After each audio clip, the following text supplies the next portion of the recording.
Hello à tous, j'espère que vous allez bien. Encore une fois, je suis super heureuse de vous retrouver aujourd'hui avec cette nouvelle vidéo. Alors aujourd'hui, j'avais envie de parler un petit peu avec vous d'e-commerce, d'e-shop et de bonnes astuces pour acheter en ligne, parce que je sais qu'il y en a encore beaucoup d'entre vous qui aimeraient bien sauter le pas, mais qui sont encore un petit peu réticentes à l'idée d'acheter sur internet, de pas trop savoir les bons trucs, les bonnes astuces. Et justement, du coup, aujourd'hui, j'avais envie de faire un petit résumé des bons trucs, des bonnes astuces pour acheter en ligne en toute sécurité. La première chose déjà, c'est de regarder un petit peu le site et ses avis. Donc ne commandez pas sur un site web sans avoir regardé avant les avis des utilisateurs sur Google par exemple. Donc vous tapez simplement le nom du site suivi du mot avis et là ça vous permettra déjà d'avoir un petit peu une meilleure idée du site sur lequel vous êtes prête à passer commande.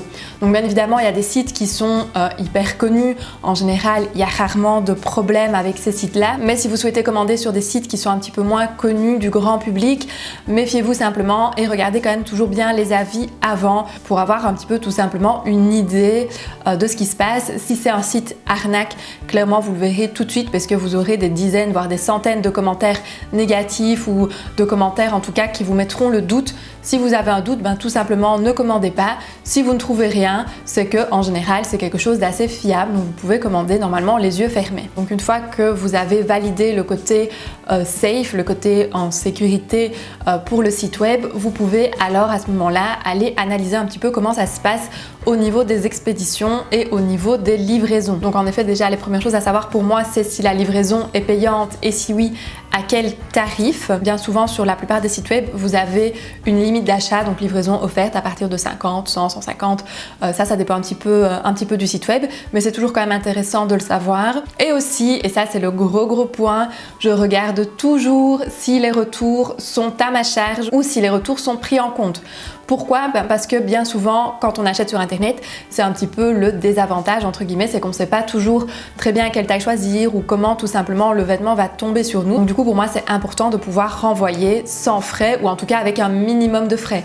Il y a certains sites web qui demandent par exemple 1 euro, 2 euros, 3 euros comme montant de retour. Là je trouve ça raisonnable, je trouve que ça va encore. Je préfère forcément quand les retours sont gratuits, mais payer 3-4 euros ça ne me dérange pas.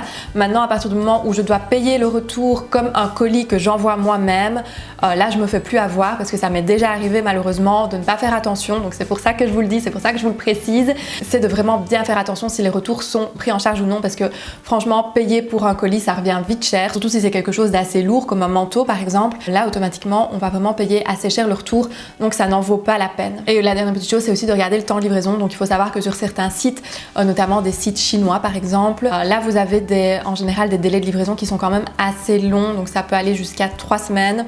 Donc si c'est vraiment quelque chose qu'il vous faut assez rapidement, faites attention à bien analyser, à bien regarder aussi les délais de livraison. Une fois que toutes ces conditions sont donc réunies, normalement vous pouvez commander en toute sécurité dans des conditions, dans des termes qui vous correspondront vu que vous en avez pris connaissance. Alors pour que votre commande soit la plus efficace possible, parce que c'est bien beau que tout soit ok pour vous, que tous les feux soient verts pour commander, mais si après c'est des vêtements qui correspondent pas et qu'on doit les renvoyer, même si le renvoi est gratuit, c'est quand même toujours un peu chiant.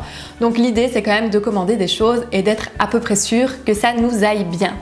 Donc ici, je vais vous donner quelques petits conseils pour vraiment analyser un petit peu les vêtements ou les accessoires ou les chaussures, peu importe, avant de les acheter, parce que vous allez voir qu'il y a quand même quelques petits trucs et astuces pour s'assurer en tout cas de ne pas être déçu du produit, de la texture, de la matière, du rendu, du tombé ou de la taille. Donc la première chose que je fais quand je flash vraiment sur une pièce, c'est d'abord de faire vraiment le méga zoom. Donc en général c'est disponible quand vous passez par exemple la souris sur le vêtement ou sur l'image directement, soit parfois vous cliquez sur l'image et elle apparaît en plus grand et de là vous pouvez encore zoomer. Donc ça dépend vraiment d'un site à l'autre, mais je vous conseille vraiment de faire ça parce que vous ne serez pas déçu ou en tout cas pas surpris de la matière, parce que parfois ça a l'air d'être une matière qui nous convient, puis en zoomant finalement on se rend compte que non, finalement il y a une petite texture, où il y a un petit effet, où il y a un léger motif qu'on n'avait pas spécialement vu. Donc vraiment le fait de zoomer, ça nous permet de voir d'un peu plus près la matière, même si forcément ça reste en photo, ça reste une image, mais ça vous permet quand même déjà d'avoir un petit peu une meilleure idée de la matière. Parfois même en observant, on peut directement voir que la matière n'a pas l'air spécialement qualitative, que les coutures ou les finitions n'ont pas l'air super non plus.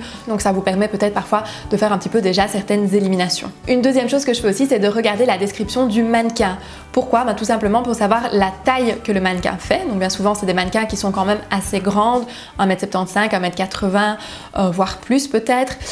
Donc du coup ça permet d'avoir quand même une idée de sur nous comment ça va tomber, parce qu'on ne fait pas toutes 1m75. Et donc du coup ça nous permet de voir un petit peu, de visualiser, d'avoir une idée de la longueur, notamment je pense aux robes ou aux jupes, où c'est quand même toujours assez intéressant. Et aussi, donc ça l'information n'est pas toujours disponible, c'est de savoir quelle est la taille justement portée par le mannequin. Une autre chose que je vous conseille aussi d'observer, c'est la description de l'article. Donc par exemple pour un vêtement, ce serait la description au niveau de la qualité. Donc est-ce que c'est du coton, est-ce que c'est des matières synthétiques, est-ce que c'est une matière qui vous convient ou non, parce que parfois de nouveau en image, même avec le zoom, on voit pas spécialement toujours les détails de la matière. Donc je trouve que c'est quand même toujours intéressant de le savoir aussi. On s'attend parfois à une certaine matière en visualisant l'image et finalement c'est pas du tout la matière à laquelle on s'attendait en recevant le produit. Donc en lisant simplement la description, ça nous permet aussi d'avoir un petit peu une meilleure idée. Pour les accessoires ou pour les chaussures, la description de l'article apporte aussi de nouvelles informations. Donc par exemple pour une chaussure, s'il y a un talon, normalement on va nous dire la hauteur du talon. On va nous dire aussi la qualité, donc la matière. Quelle est la matière qui a été utilisée? Est-ce que c'est du cuir? Est-ce que c'est du simili-cuir? Quelle est la matière principale, etc. Donc ça c'est toujours des choses qui sont assez intéressantes à savoir également. Et pour les accessoires, bien évidemment, vous allez faire attention aussi à la taille, parce que parfois sur une photo, le sac ou la paire de boucles d'oreilles vous semble très volumineux ou au contraire très petit. Et finalement, tout ça, c'est juste un effet de la photo et finalement, ça n'aura peut-être pas la dimension qu'on attendait. Donc toujours bien observer aussi si les mesures sont présentes. C'est toujours intéressant à regarder aussi. Donc tous ces petits renseignements-là, normalement, vous auront déjà apporté pas mal de réponses. Vous auront déjà donné pas mal d'indices sur le vêtement. Maintenant, parfois, il n'y a rien à faire. On est quand même toujours entre deux tailles. On a beau avoir tout regardé, on a beau avoir regardé la taille du mannequin, quelle taille elle porte, etc., comment le vêtement tombe. On n'est quand même pas tout à fait sûr. On hésite un peu. On sait bien qu'on est souvent parfois entre deux tailles. Donc ça vient aussi petit à petit. À force de commander en ligne, vous allez voir que visuellement, vous allez vite repérer les coupes qui pourraient vous correspondre ou non. Mais quand on n'est pas tout à fait sûr, ce que je conseille, et c'est pour ça aussi que je conseille toujours de bien vérifier que les retours sont gratuits ou en tout cas très peu onéreux, c'est de commander deux tailles, tout simplement. Surtout pour des articles que vous savez qui risquent de partir assez vite, ce serait un petit peu dommage, le temps de recevoir l'article, parfois 3-4 jours, voire plus si c'est des articles qui viennent d'un petit peu plus loin, puis le temps d'essayer, de réfléchir, de recommander, etc. Vous êtes parfois à quelques semaines et du coup vous risquez peut-être d'être déçu que votre article ne soit plus en ligne. Donc à ce moment-là, je vous conseille de vraiment commander les deux tailles entre lesquelles vous hésitez et de simplement renvoyer la taille qui ne vous convient plus, tout simplement. Une fois que vous avez fait ça pour chacun des vêtements que vous aviez sélectionnés, vous allez pouvoir donc les mettre dans votre petit panier. Ensuite, rien de plus facile, on passe à l'encodage des données. Donc là, vous avez deux possibilités. Soit vous le faites livrer chez vous en espérant être là au moment où le facteur passe, soit à votre lieu de travail. Donc si vous avez des horaires de bureau par exemple et que la poste passe durant ces horaires-là, pourquoi pas le faire livrer à votre travail, ça peut être facile également. Vous avez aussi la possibilité de le faire livrer en point relais. Donc ça, je trouve que c'est assez pratique aussi. Ou sinon, vous pouvez tout simplement le faire alors livrer en magasin si vous le préférez aussi. Et enfin, une fois que tout ça est fait, vous pouvez passer au paiement. Donc bien souvent, il faudra une carte de crédit pour commander en ligne, mais vous avez aussi la méthode PayPal. Donc la méthode PayPal, c'est très simple, vous créez un petit compte en ligne et ça vous permet vraiment de pouvoir payer facilement sur la majorité des sites. En général, tous les sites le proposent, donc ça, vous ne devriez pas avoir de soucis. Sur certains sites, il est possible aussi de payer avec sa carte traditionnelle, sa carte de banque normale, mais ça reste quand même un petit peu plus rare. Bien souvent, les deux méthodes privilégiées, ce sera vraiment carte de crédit ou PayPal.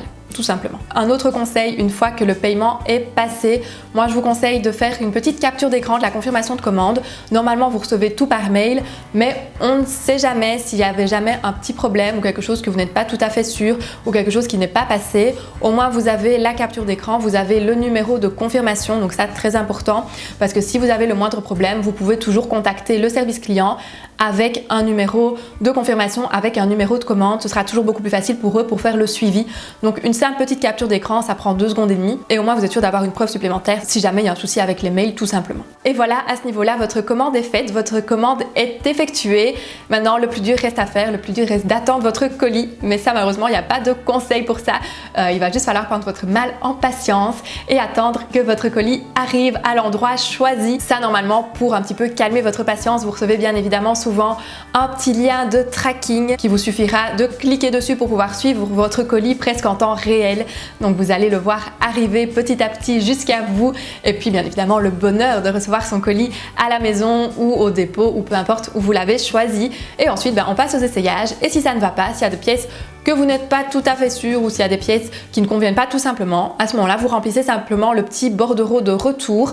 En général, ils sont dans tous les colis. Vous renvoyez tout normalement dans la boîte d'origine. Vous le déposez alors simplement à la poste ou à votre point relais. Et en général, vous êtes remboursé plus ou moins dans les 5 à 10 jours sur le mode de paiement qui a été utilisé. Tout simplement. Donc on a fait le tour ici de mes petits trucs et de mes petites astuces pour bien acheter en ligne. J'espère que ça vous aura aidé. Si vous avez des questions, vous savez bien, vous me les mettez en commentaire. J'y réponds toujours avec un tout grand plaisir. Et si vous avez aimé la vidéo, pensez à mettre le petit pouce bleu et aussi à vous abonner pour ne manquer aucune des prochaines vidéos. Nous on se retrouve la semaine prochaine pour une nouvelle vidéo. D'ici là, je vous fais plein de bisous. Bye bye!